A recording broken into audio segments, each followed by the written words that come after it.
Welcome back into another episode of the Huskers Radio Network podcast. I'm Jessica Coody, and NIL, just such a huge topic surrounding collegiate athletics. We get a ton of questions on Sports Nightly that roll in, and there's just a lot of questions that Greg and I just do not have the answers to. So we thought we'd bring in the expert, Jonathan Bateman, who's been with Nebraska for a long time, worked with compliance for over a decade, and back in May was named Assistant AD for NIL Strategy and Governance. Thank you so much for being here. Yeah, thanks for having me.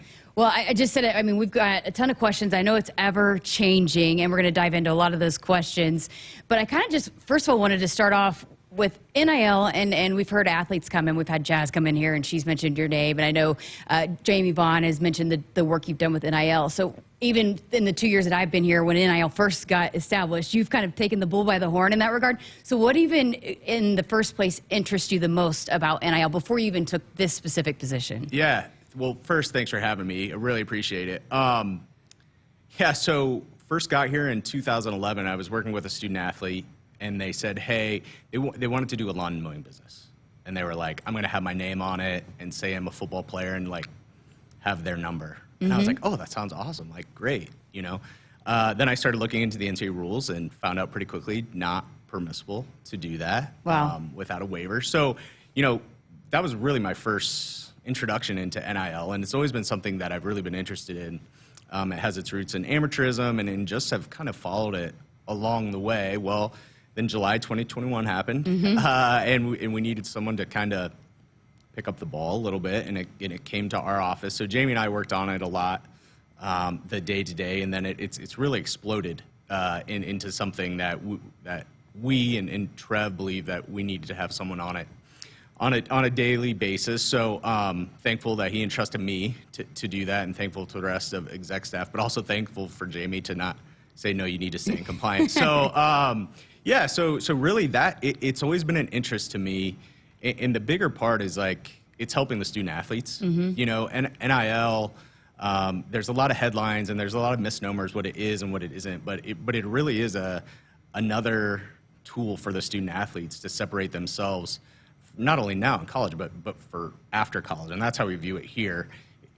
You know, I'm down right next to life skills and compliance and academics and nutrition, and those are all the folks who are kind of working behind the scenes for our student athletes for their resource. So that's kind of my vision of it, and I think that works really well with our vision as well for the whole department.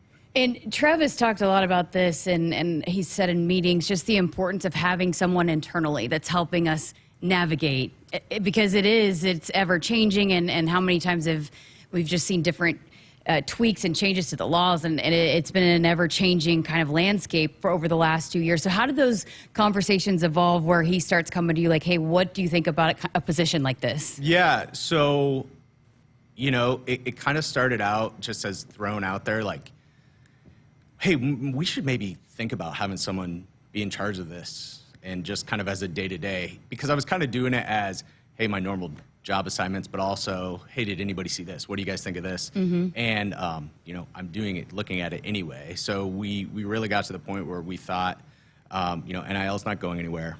And for us to be strategic and on front of it as much as we want to be, someone needs to be doing it every day. So a lot of it for me is just keeping tabs and a pulse of what's going on nationwide.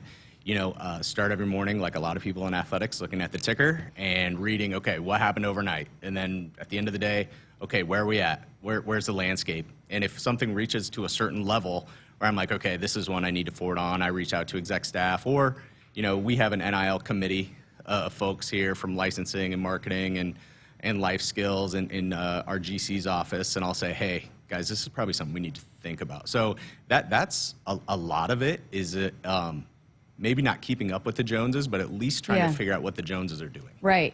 So a lot of it, again, and probably I'm sure you're following all the legislation and everything that's when they're in session and all of that, but how much of it too is your mind working on what maybe could be done, what could make things better? Yep. So that's the key, and that's something we as a department are always trying to do is, you know, it's always great to figure out what you're doing now and base that off of what has happened. Right? Because you're always trying to improve. But when you're really hitting the next level of, I don't know, priority, I guess I should say, in the space is when you're trying to forecast what's coming next. Right. Right. And so there's a lot of things that we're looking at right now and modeling out. For example, you know, there's a couple legislative cases right there in various states related student athletes being employees. Mm-hmm. You know, we're thinking, okay, how does that change our mechanism of what we're doing here? Our entire model financially, you know, our educational model as we know it, right? You know, how does that matter? There's a National Labor Relations Board case going on in California, but also one just this week that has gone in Chicago. So we're keeping an eye on that as well for student athletes being employees. So we're really just trying to say, okay, NIL is now, right? But what's next? And when what next is, we want to be able to be nimble enough to pivot to that so we can be successful. And there's not that much of a waiting game. Not all ADs are going to be as tuned in as Trev Alberts and his leadership team. How important is that for this athletics department that you do have an AD that's so involved in all of this? I wouldn't have taken the position if it wasn't for an AD and leadership team and exec staff and also leadership on campus who didn't fully believe in it. Mm-hmm. And a group that's going to challenge us to be on the forefront and do it the right way.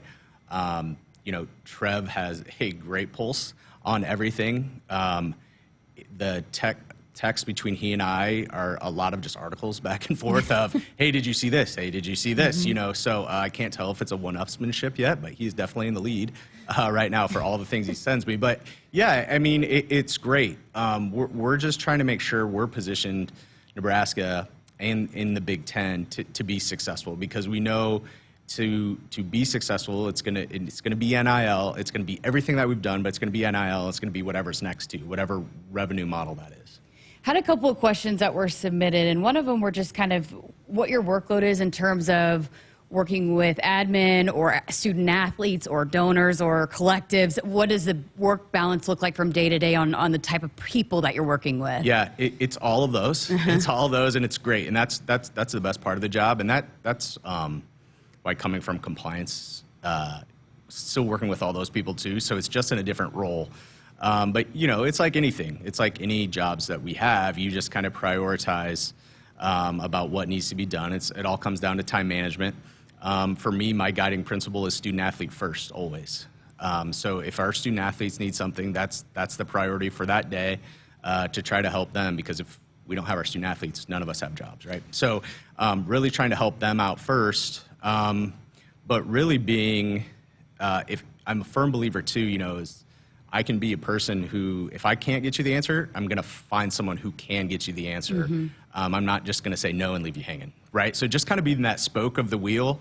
Plus, in this realm with NIL, it touches so many areas. Yeah. You know, it's not just compliance. It's, okay, licensing. It's play flag, multimedia rights. It's, hey, if a student athlete is going to work with a nutrition bar, better loop in nutrition about this. Hey, if it's something where they might be doing a charitable event, talk to Tom Lemke about, hey, you know, how does this work? What have you heard about this group? Talk with marketing as well. So working with everybody, but also working with our collectives as well, and our donors and our fans of questions they have, because, you know, I forget sometimes and I need to check myself. Our fans and donors aren't in this. Yeah. Every day, right? And there's a lot of questions, and that's the best thing about our fans is they want to help us in any way they can, but they want to do it in the right way. The emails I usually get, or the voicemails I usually get, are, "Hey, I'm really interested in NIL, but I don't want to get anybody in trouble." Is usually what I get. So, which is great. We're happy to guide our fans in that way, and it's really not a one size fits all. We really direct our fans really what they're interested in. I know it's a huge part of recruiting, right? You can't really talk about recruiting or the transfer portal without somehow NIL being connected to it. So when parents or student athletes come in, what's the number one question that they have for you? Yeah, well, you know, early on, because we are still pretty new in this, it depends on the recruits too.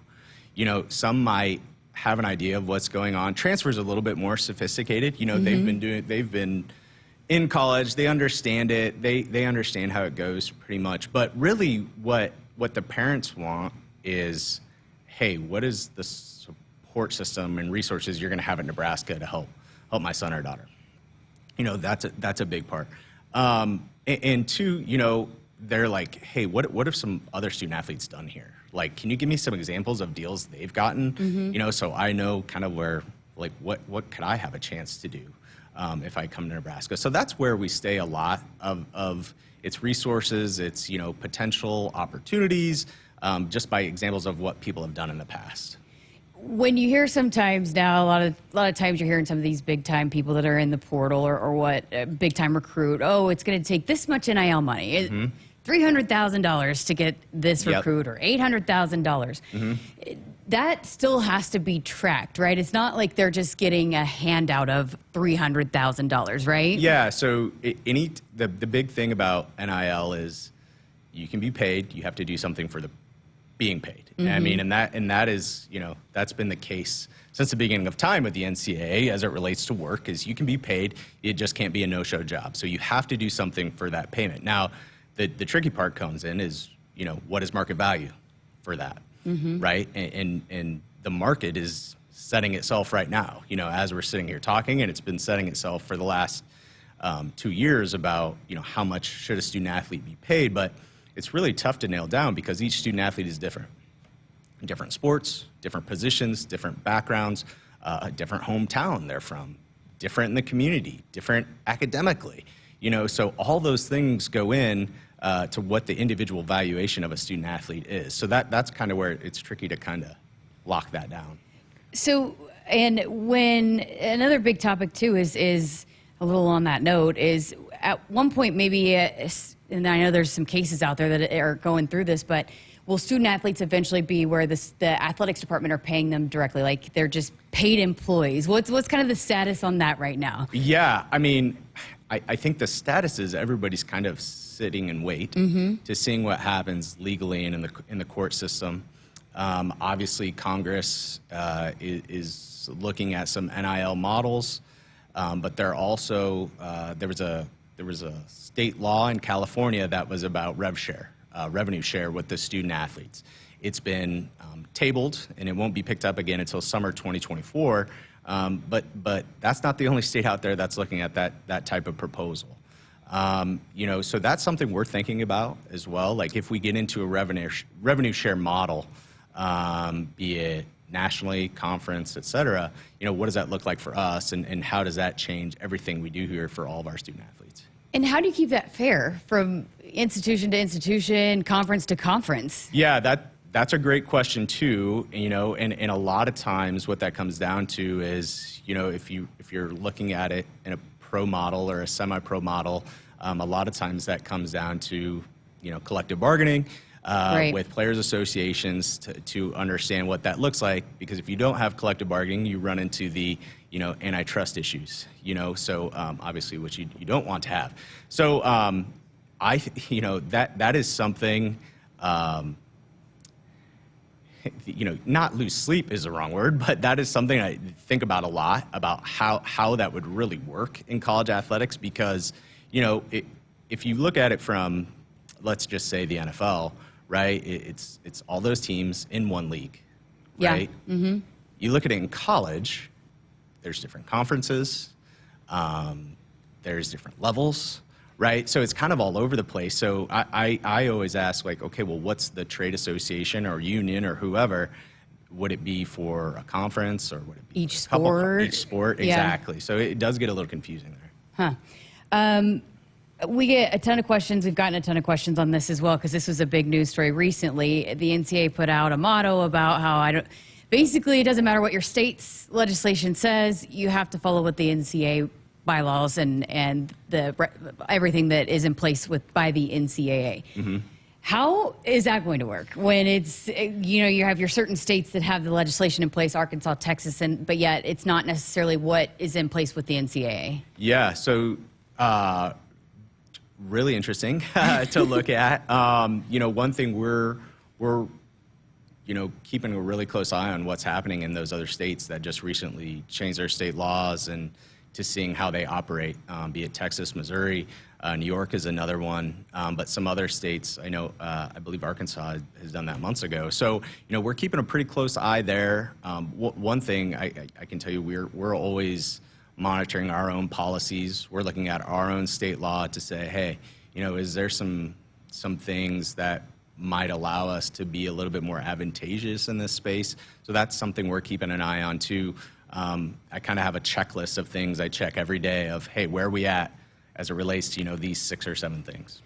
One thing Trev had brought up one time on one of his shows on Sports Nightly about just with the legislation for the states, it's not like you could just say, hey, can you change this law and it happens overnight. It is a long time process. So you want to make sure that when you're going to the changes, the amendments that you need for the NIL laws, that you have everything in place, because it's kind of an arms race a little bit at this point. It is. It used to be facilities, and now it's NIL.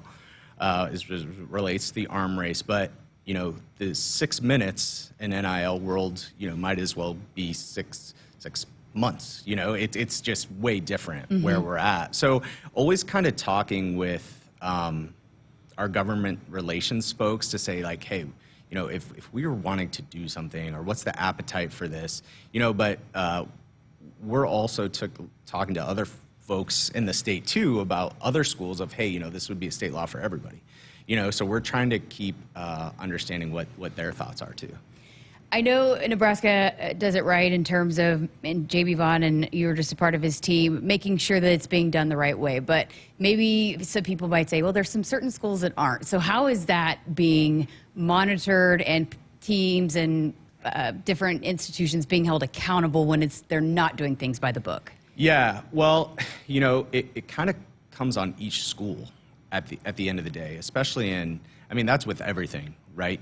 People or institutions or bad actors who are going to violate the bylaws or policies or whatever are going to do so no matter what. It's really on each institution to self-monitor and ensure that they're in a place where they can defend their actions.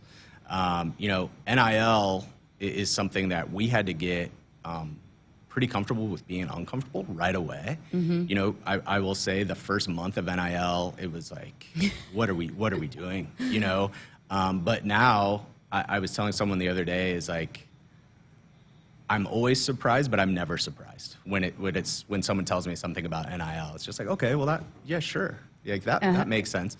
So to get back to your question, and I'm not trying to avoid it, but it does come on each school, and the issue becomes like each state, has different regulations, and we all in this room could read a state law and think, what does it mean to me? Well, what does it mean to you? Right. That can mean a different thing to each school in a state. So, that's where the monitoring and the self-policing kind of becomes difficult.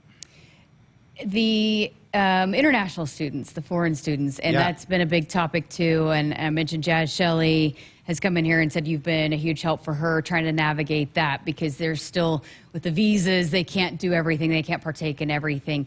Where is that at right now, and how has that evolved? Yeah, so,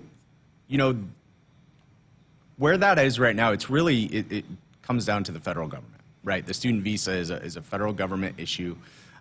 We're really in the same space that we have been as it relates to being able to do a couple things that we've talked with outside counsel. We've talked to folks on campus where we feel comfortable that student athletes are able to do some things domestically.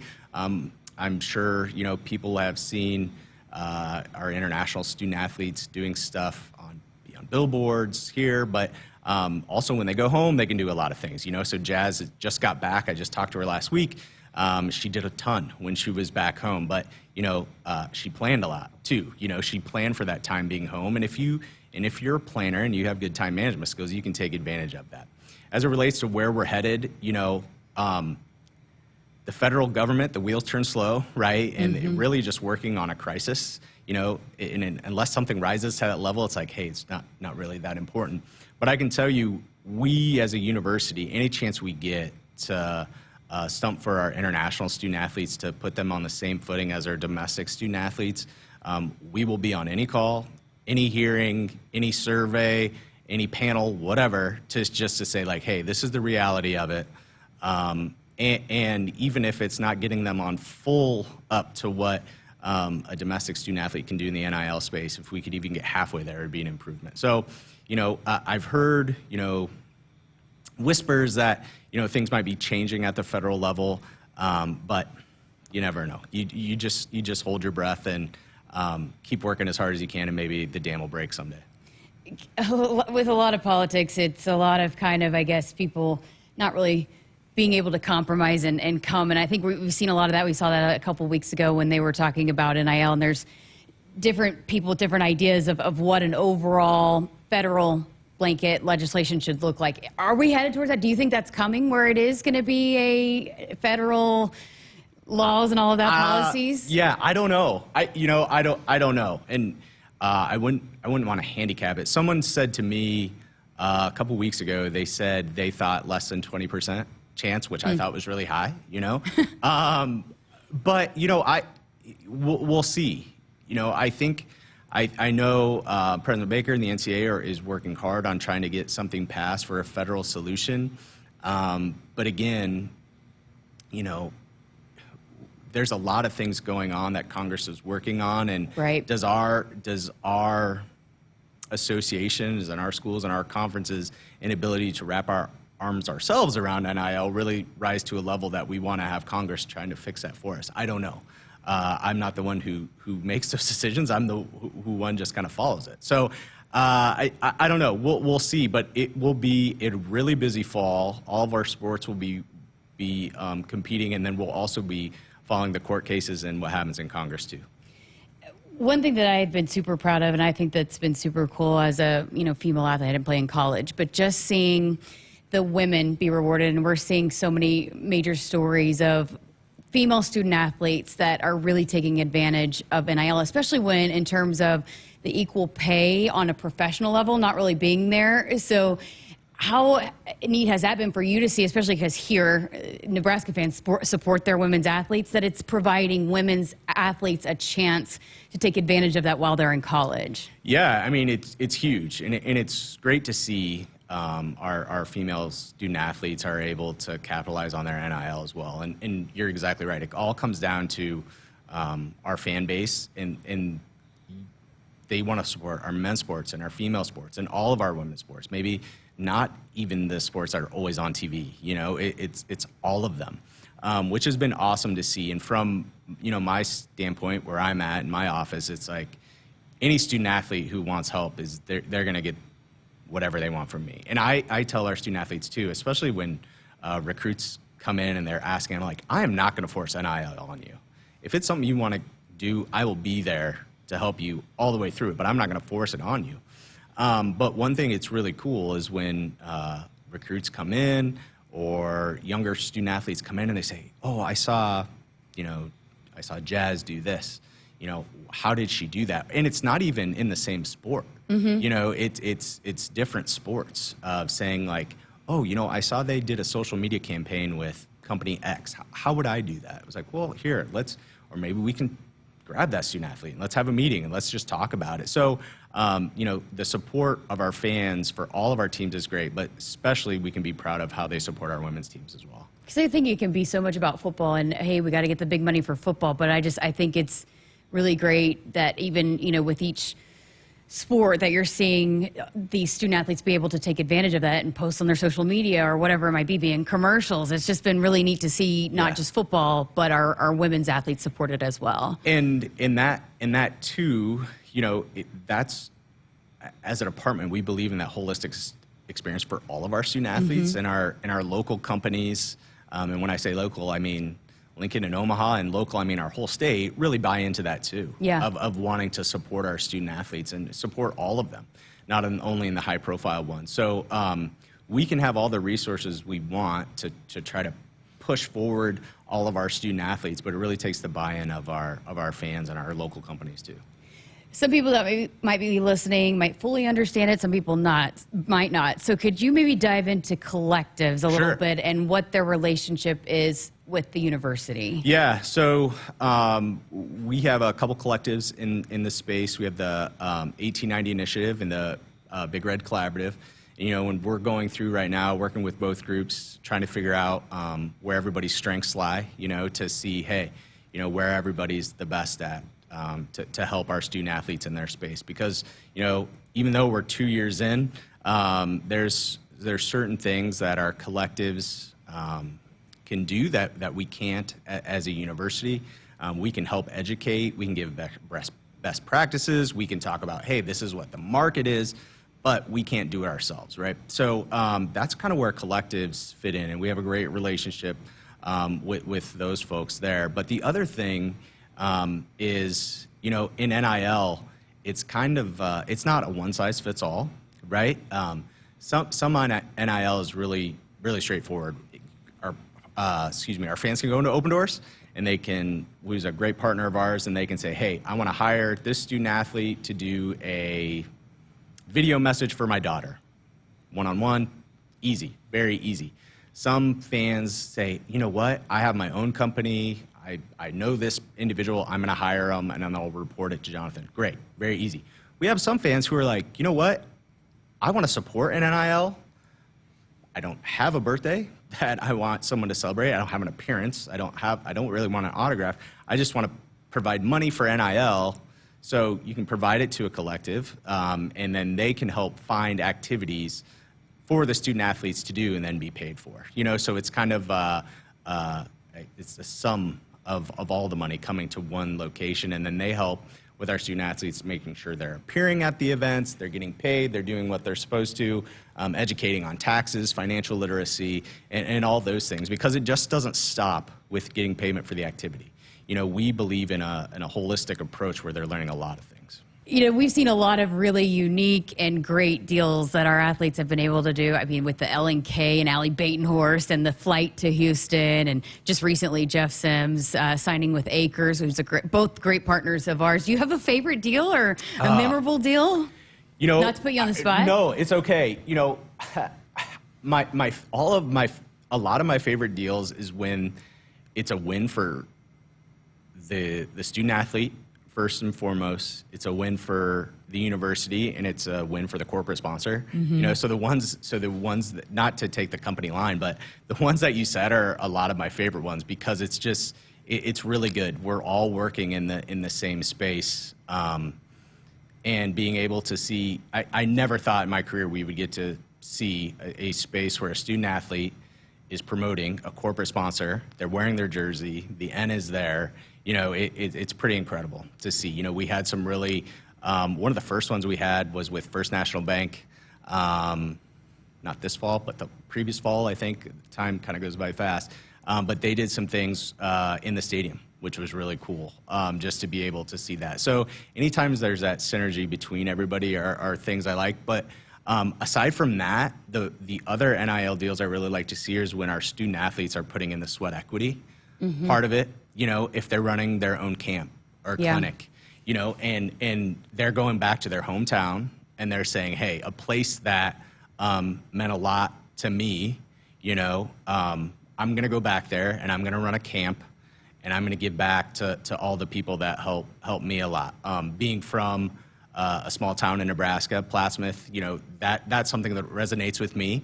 And that's what I really think is cool when our student athletes do that too. I will say though, our student athletes are getting really good life lessons right now in facility fees and insurance and wholesale T-shirts and all that goes into Gatorade that. and water. Yes, and exactly. Snacks. Yeah, it's expensive. It's expensive to run a business. So, but anytime they're putting in that sweat equity is really cool too, because they want to make extra money. Like, cash is king. We get that.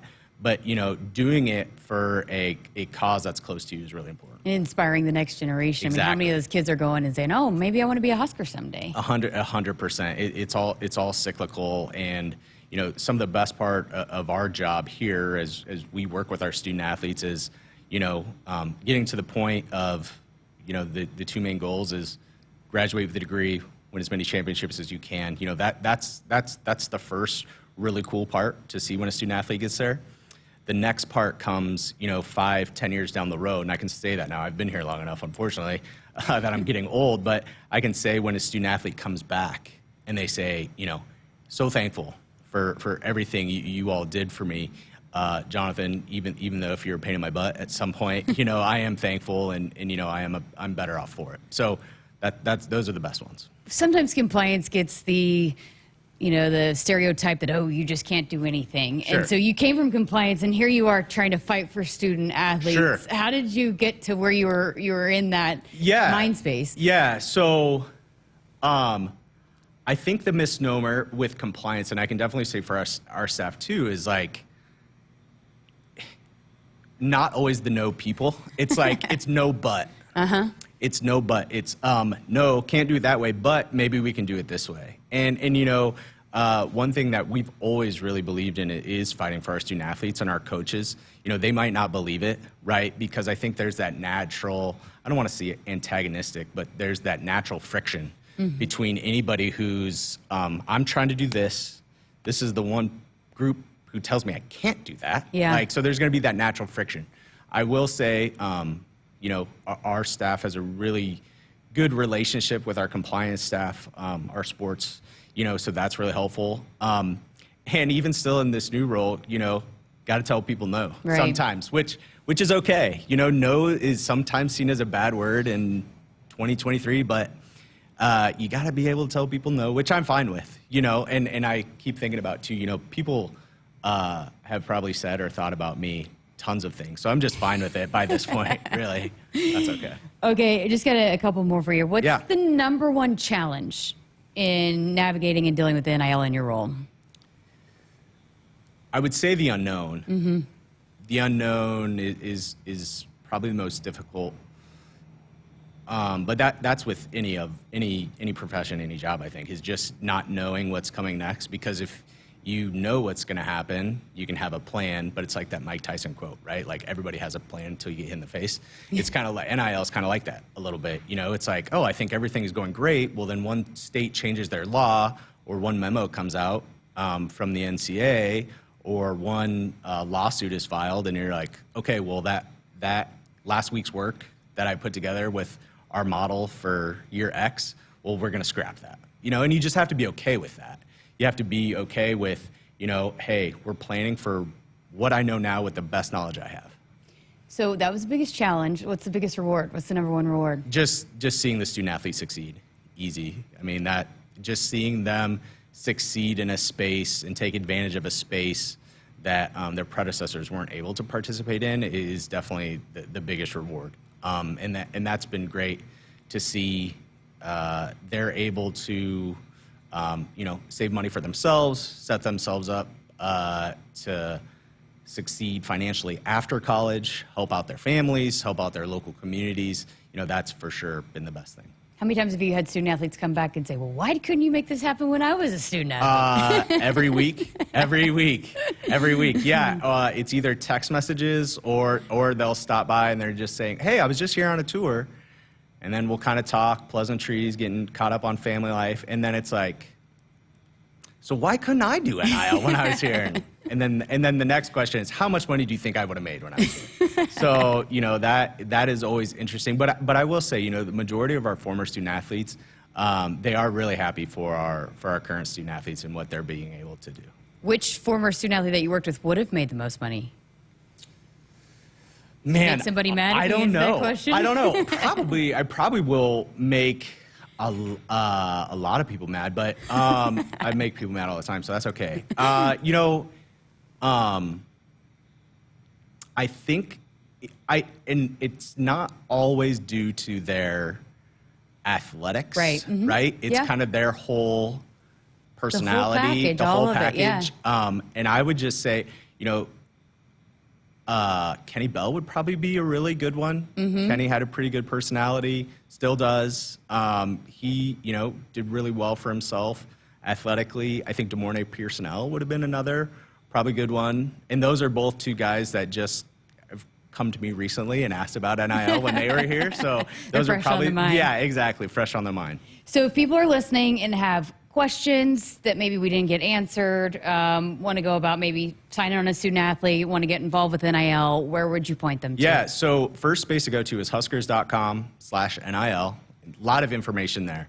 but it also will have some contact information as well, whether you need to talk to me, someone in licensing, you need to talk to Life Skills about some, programming or questions of how we're educating our student athletes, but it also has information if, you want to work with our student athlete directly. You can have our Open Doors Marketplace there. We're partnered with Open Doors, and we also have links to our collectives there as well if that's a route you want to go. So again, not a one-size-fits-all model, but we try to provide everybody options because everybody's understanding best what fits what they want to get accomplished. Well, what a great conversation. It's long overdue because, like I said, we get a ton of fan questions, and you're the expert on it, so appreciate it and appreciate all you're doing because I know the student athletes really appreciate you fighting for them and making sure that they are set up for all the success in NIL. Thank you for having me. Thanks for being here, Jonathan Bateman, again, the Assistant AD for NIL Strategy and Governance here with Nebraska Athletics. Thank you for listening to this episode right here on the Huskers Radio Network podcast. Make sure you subscribe and like wherever you listen to never miss an episode.